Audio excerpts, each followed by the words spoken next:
Hey, presents! Dating Money Podcast. More the money you know, more you earn is all dating money presents to you. In fact, Shravan enrich your life with heritage of knowledge and intelligence that make you financially literate. He links you well with money. Well, the money at present from barter to Bitcoin. Exactly how money got live. Why do we feel its slave sometimes? However, money psychology with investment and personal perspective can help you to take your finance next level. Whatsoever, he will help you in creating something from nothing, from in debts to out of debts. He focuses to the fact to enlighten life by not chasing money but flavor his passion and intelligence in system that money will itself attract him. He suggests you to learn better to earn better. Hey, an incredible good morning, good afternoon, and good evening. I am Shravan, your host, and welcome in the part 2 of first episode. With the excitement to enrich this episode to you, let's dive in with an intro first. The episode is about mining and maintenance of present money. In fact, about how money got life and how it ruled the economy.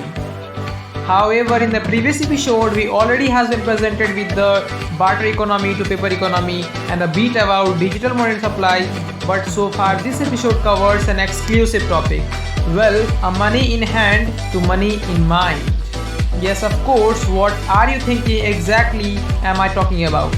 Paper money from hand to in account revoluted to money in network. Whatsoever so far in the analog world we had already tested with a physical object like paper, where some organization deliberately decorate something over it and we consider that same simple piece of coated paper as fiat currency, specifically moved at the speed of humans. But when we enter the digital world, money is in the form of zeros and one. It moves much faster on the merit of financial institution. Yes, I am talking about money movement at the speed of banks. However, well told in the earlier episode, paper money came from the concept used by IOU, in present created by central banks or the Federal Reserve on the basis of the intelligent management of money supply and the stability maintained by governments and the bank's confidence over it. And do both the parties accept to trade with it? That is all, in short, exchange on trust basis. Although paper money being easier, portable, economical, stable and having all the merit that it must should have, but as it is rightly told that to every advantages there is corresponding disadvantage and it do lies with the case of paper money. Well, the paper money is tangible in nature and think due to its visibility what might can happen. You probably heard about from your neighbor's house or in fact your house. Money was stolen. More discouraging when someone can't carry money to large distances because of loot. Exchanges of money across borders was more difficult. However, vast depressing was since it moved with the speed of humans became incapable to match with the speed of transaction in the age of globalization. Thinking this, John Wiggins invented the first credit card ever named Charge IT. This was then judged and found appropriate, and also since at that very time internet was taking stand on its way, so money making intentionaries saw a business opportunity in it. And in early 1990s, several digital cash companies were established. DigiCash was most popular among them, but most of these early initiatives failed or declared bankruptcy quickly because of e-commerce has hardly integrated internet at that very time and few retailers was only going online. However, you might be known when paper early owned by Elon Musk came in light, it brought the idea of digital transaction in reach to many retailers. And since then, many retailers started facilitating their trade with the digital money payment system. And this took a new turn. Well, that don't stand in confusion when digital money stands with the electronic money or B-money. They literally mean same. But whatsoever turn was not entirely new. It was still dominated on the same currency and stores the same value. The justification of difference lies on their creation ultimately triggered the method of payment. All these already known to you, but do you ever thought who creates this money? Electronic money are created by commercial banks when they issue new loans and all transactions it performs are literally into zeros and one on the computer. After all, there are large institutions underwriting these all digital transactions. They specifically performs authentication, identification of people subjected to clearing and settling records, and although record skipping. And overall, they perform is pretty good job. Okay, let's understand all these with an example. Let's suppose if you borrow 1 million loan from bank, this case may not come. Then yes, they are merely digitalized, and literally which you owe 1 million loan from banks, you start treating that money same as paper money, same in value. And if you transfer it to someone, it goes digitally from one account to another, which essentially shows how it exists. But when it comes to settling and clearing your debts, you probably pay in terms of cash. And this is how digital is exchanged with the cash practical in use. Whatsoever, if we look at total money supply in the average of developed economies of the world, then only 8% of total money supply is consisted with the paper money, and remaining of 92% is with digital monetary supply. This news may hurt as gloomy, but it's quite gloomy. Whatever, this transaction without cash is fast becoming a norm. But this news is unhappy for economies from my perspective. Well, we know banks are governed with some incentives, and if we are dependent on banks for payment through our smartphones or credit card, then we are privatizing the creation of money in our society. It means we are using electronic money created by commercial bank, which is specifically a problem. However, problem is not that it charges certain fees, but a problem is instability, inequality, and power concentration it creates. Instability in sense, let's imagine when the economy is booming. Yes, the price of houses, stocks, and all other commodities are rising up. And at the same time, bank deliberately create new monies and lend it to economy, creating more inflation, showing imbalance in the economic cycles. In economy which should not be done. While inequality is related with the interest added on loan, acts as tax to participate in economy. Here inequality lies when if you are rich, which already you are, you have a good asset and collateral to get a better loan and with a lower tax bracket. But if I am poor, in fact without any collateral or any assist, then there is no any loan facility for me, and even if there is, then tax brackets are much higher. This is the case not only with the individual but also among the countries. And yes, of course, poor developing countries are getting more poorer and poorer, and rich developed countries are getting more richer and richer due to this problem. Whatsoever, third point is doing with power. Most important, I consider in the age of this superiority. So, listener, let's imagine if you are only the commercial banks to decide when to create new money, how much to create, and at what price to lend it to economy. Then you do know that you will have enormous power not only over economy but also over society as large. In fact, you will have a control of human life in hand. So what do you think? By privatizing our money creation, we essentially handed our vital social power to financial sector is good idea. However, as I already told, in my opinion, it's obviously not. But as said, nothing is impossible. There is a smart solution to this.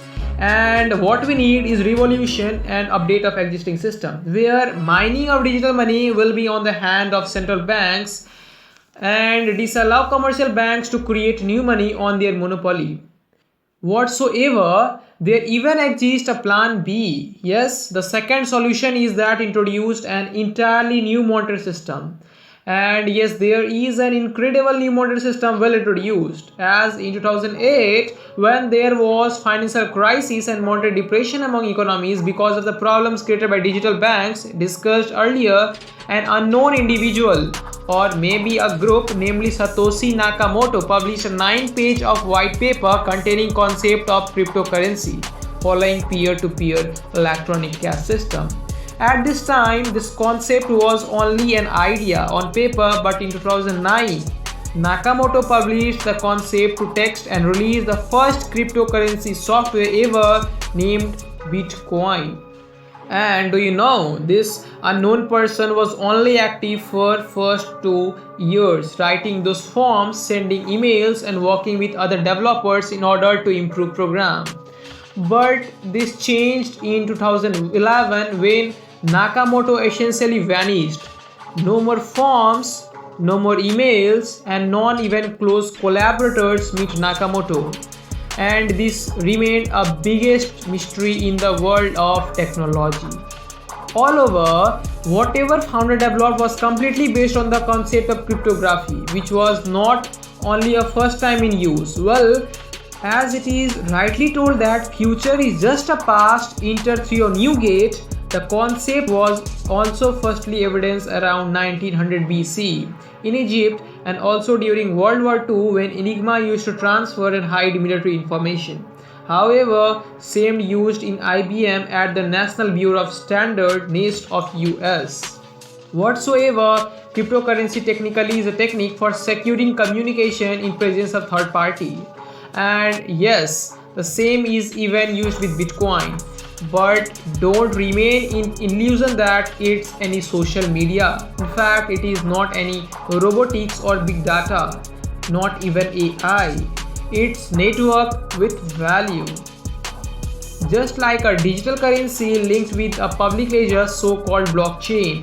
Also, it is a decentralized form where third party is not included anymore in the transaction. No more supports from the banks, governments or financial institutions can interfere in its matter. You might be thinking, then how this system function? Well, on trust. Everybody has once again started trusting on each other as there used to be in barter. However, now you're probably thinking about how this system works. Fair enough. Bitcoin is its own network, and when you want to buy anything using this network, then you are naturally clicking on the amount of Bitcoin important, then that coin is verified by the nodes while the verification is done by a digital signature attached to your public key of your transaction. There are two types of key, public key and private key. This both of the key are created when you create a wallet to transact through Bitcoin. Whatsoever that verified transaction are put into the block of 1 megabyte, and when that block gets filled with such transaction within 10 minutes, then it automatically gets coded with a mathematical logarithms complex to understand, and we simply call them as puzzle. Then that very puzzle is solved by a miner through their sophisticated external computer hardwares. One who solved it first block rewarded with 12.5 bitcoins, and blocks get attached with blockchain created new block having reference with all the older ones. And do you know, in every 4 years the amount of bitcoin for mining rewards is halved. However, initially when 2009 the system of Bitcoin was initiated, miner used to rewarded with 50 Bitcoin per creating one block. This changed in November 2012 to 25, and the time of this show is 12.5, and well in the coming new value will be the result to 6.25. These all are the common systems since running from early decade. But most incredible thing with this modern system is there is only a limited money supply present in this system. In fact, miners can only mine Bitcoin till 2140 AD, more than 120 years from now. Yes, when it will reach up to 21 million Bitcoin. But we being human, we always think why this person did such thing, and but why he ran away. And yes, there lies a cut screen behind this all drama. It is estimated that Nakamoto is with 1 million Bitcoin, whose worth at present is $8.663 billion. This shows he didn't went any empty hand, but why he walked away is still a question.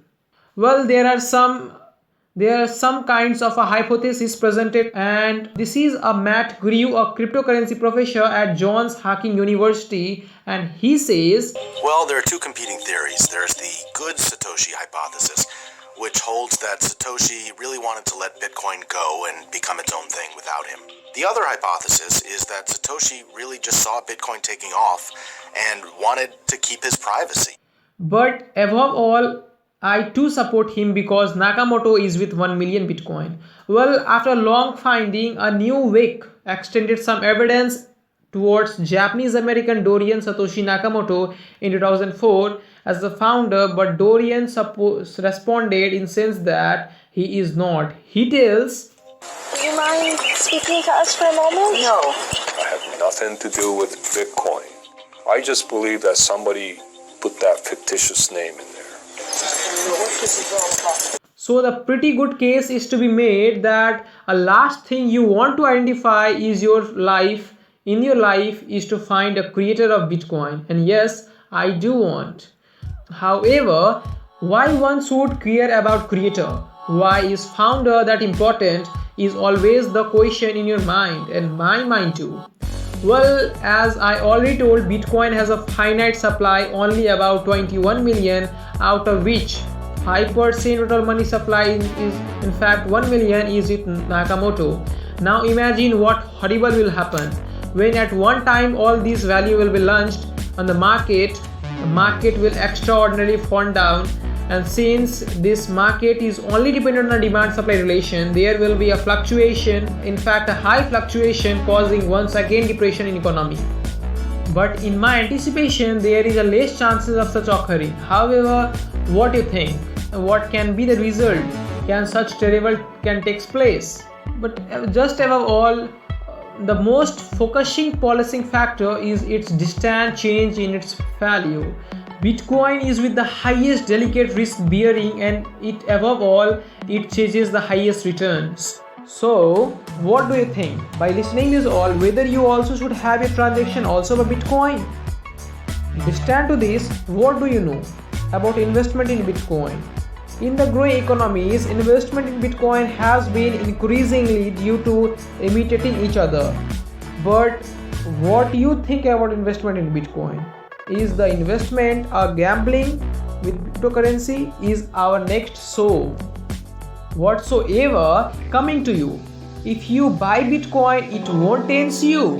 This constant daily fluctuation above 30% and below 30% in the value in a same day will not going to bother you. Please comment it below. Thanks for taking your time listening my show, and if you found information helpful to you, then please give the show like, subscribe and share it to whom who should know about it. Thank you. Bye. Have a good time.